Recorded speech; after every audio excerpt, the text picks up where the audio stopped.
আজকে আমি তোমাদের সঙ্গে শেয়ার করব চিকেন রোস্টের একটা রেসিপি।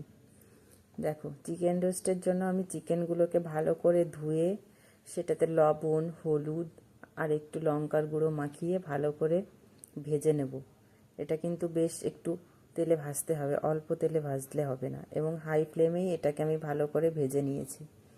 এবার দেখো, চারমগজ, কাজু, টক দই, ধনের গুঁড়ো, লঙ্কা গুঁড়ো, জিরের গুঁড়ো এবং একটু ভেজে রাখা বেরেস্তা, এইসব দিয়ে আমি ভালো করে মিক্সিতে এটা পেস্ট করে নেব। দেখো, আমার কিন্তু পেস্টটা কমপ্লিট হয়ে গেছে। এবার আমি কড়াইতে যে তেল বসিয়ে দিয়েছিলাম সেই তেলটাকে গরম হয়ে গেছে। এবার আমি তাতে দিয়ে দেব গোটা গরম মশলা, দুটো শুকনো লঙ্কা এবং পেঁয়াজ কুচি। এটাকে বেশ ভালো করে নেড়ে চেড়ে তার মধ্যে আমি দিয়ে দিলাম একটুখানি পেঁয়াজ বাটা, তার সঙ্গে কাঁচা লঙ্কা বাটা দেব, দিয়ে এটাকে ভালো করে মেশাবো। দেখো, এটা কিন্তু আমার ভালো করে মেশানো হয়ে গেল। আমি এটা মেশানোর পরে দিয়ে দিলাম এতে জিরে বাটা, দিয়ে আবারও একটু নাড়বো। তারপরে দিয়ে দিলাম আমি যে পেস্টটা বানিয়ে রেখেছিলাম, তোমাদের আগেই দেখিয়েছি পেস্টটা, দিয়ে এটাকে আমি খুব ভালো করে নাড়াচাড়া করে তাতে আবার লঙ্কার গুঁড়ো, একটু কাশ্মীরি লঙ্কার গুঁড়ো অ্যাড করব কালারের জন্য। যেহেতু আমি এই রান্নাটায় খুব বেশি হলুদ ইউজ করব না, তার জন্যেই।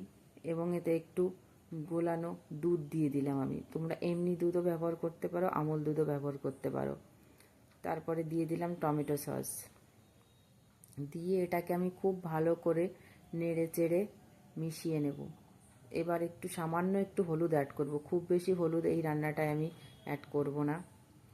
দেখো, আমার মশলাটা কষা প্রায় হয়ে এসেছে। এবার সামান্য চিনি দিয়ে দিলাম। এরপরে চিকেনগুলো দিয়ে ভালো করে আমি নেড়ে চেড়ে নেব। এটাকে ভালো করে মেশাতে হবে চিকেনগুলোর সাথে মশলাটা। যতক্ষণ না মেশানো হবে ততক্ষণই নাড়তে হবে। আমার মেশানোটা কিন্তু হয়ে গেছে। এবার আমি জল অ্যাড করে দিলাম, গরম জল রেখেছিলাম। সব রান্নাতেই গরম জল ব্যবহার করাটাই বেশি ভালো। আমি কিন্তু মেশানো গরম জল দিয়ে দিয়েছি। এই রান্নায় কিন্তু খুব বেশি জল দরকার হয় না। জল দেওয়ার পরে এবার আমি একটুখানি মিট মশলা দিয়ে দিলাম। দেখো, আমি কিন্তু রান্নাটা এই পর্যায়ে ঢাকা দিয়ে দেবো একটু। গ্যাসের ফ্লেম লো করে যত ঢাকা দিয়ে রাখবে তত চিকেনটা নরম হবে। কটা কাঁচা লঙ্কা তার সঙ্গে তোমরা ঝালের জন্য অ্যাড করতেই পারো, যে যেমন চাও। কেউ ঝাল কম খেলে অ্যাড করার দরকার নেই। আর একটা গুঁড়ো মশলা আমি দিয়ে দিলাম। এই মশলাটা আমার বাড়িতে তৈরি করা। এতে আমার ছিল বিভিন্ন রকম মশলা দিয়ে করা।